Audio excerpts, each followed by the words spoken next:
¿Cuál fue el origen de Roma? ¿Cómo se convirtió en imperio? ¿Cuál fue el papel de la Iglesia Católica en su historia?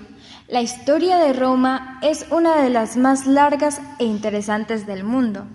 El origen de Roma es algo todavía desconocido. Las diversas teorías se basan en la información de los autores antiguos y en los diferentes tipos de hallazgos arqueológicos encontrados en Roma.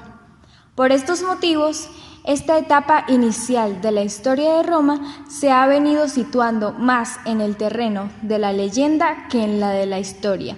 Incluso se llegó a poner en duda la existencia del periodo monárquico. A continuación, las etapas en la historia de Roma. Cuenta la leyenda de Rómulo y Remo. Su padre, Amulio, temeroso de tener en el futuro dos posibles rivales, ordenó su asesinato, pero el hombre encargado del infanticidio no pudo y los abandonó a su suerte en el río Tíber. La corriente llevó a la cesta donde estaban a un pantano llamado Velabrum, en un lugar entre las colinas Palatino y Capitolio, llamado Sermaluz. Ahí fueron cuidados y alimentados por un lobo llamado Luperca y un pájaro carpintero, los animales sagrados de Marte. Poco después los encontró el pastor Faustulo, que era porquerizo de Amulio, y decidió criar en secreto a los niños con su esposa Acá Larentia. Solo una vez que crecieron se les reveló su verdadera identidad, y estos decidieron tomar justicia. Mataron a Amulio y liberaron de su encierro a su abuelo, que fue repuesto en su trono. La monarquía. La fecha de la fundación de Roma en el año 753 a.C. es la más aceptada, cualquiera que fuese en esa época su denominación y estuviera organizada en forma de ciudad o fuese un conjunto de aldeas. La primera forma de organización política fue de tipo monárquico. Nos los confirman los restos arqueológicos y la tradición.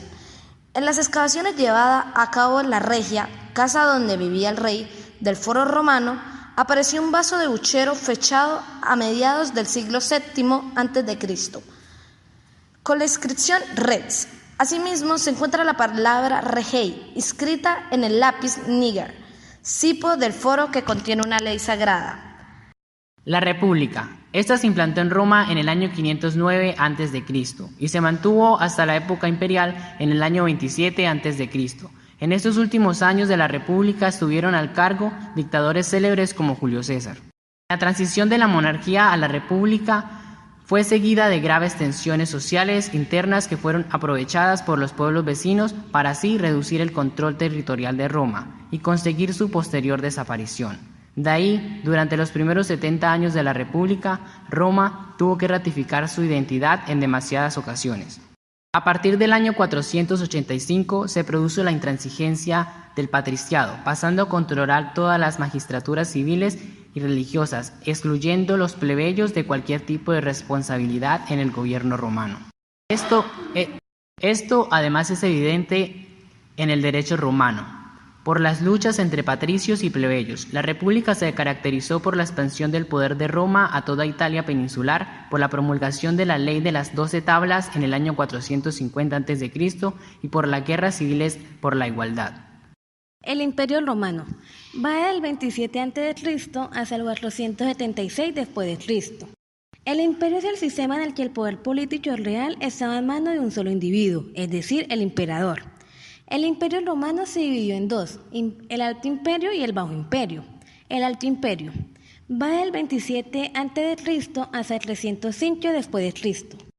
La caída de este imperio fue debido al endeudamiento para mantener al ejército, lo que llevó al empobrecimiento de la población y a la pérdida de su identidad y valores. El Bajo Imperio va desde el 305 hasta el 476 después de Cristo. En esa etapa se produce el traslado de la capitalidad del imperio a la antigua ciudad de Constantinopla. El papado en Roma. Tras la caída del Imperio Romano y el traslado de la capital imperial a Constantinopla, el Papa fue ganando poder y pasó a ser única autoridad en Roma. El desarrollo del antiguo cristianismo hizo que el obispo en Roma adquiriese gran relevancia, tanto religiosa como política, y que llegase a establecer a Roma como centro del cristianismo, hasta que se anexionó al Reino de Italia en 1870. Roma fue la capital de los estados pontificios. Hasta el siglo XIX, el poder papal mantuvo siempre una constante lucha con el Imperio Sacro Germánico y otros poderes en Europa. A pesar de ello, Roma se enriqueció y llegó a tener un gran peso internacional. El poder papal continuó hasta el siglo XIX. El fin del poder papal. La Revolución Francesa acabó con el poder papal. Con la Revolución de 1848, Roma se incorporó a la Nueva Italia y tras la batalla de Porta Pío en 1870, Roma se convirtió en la nueva capital de Italia.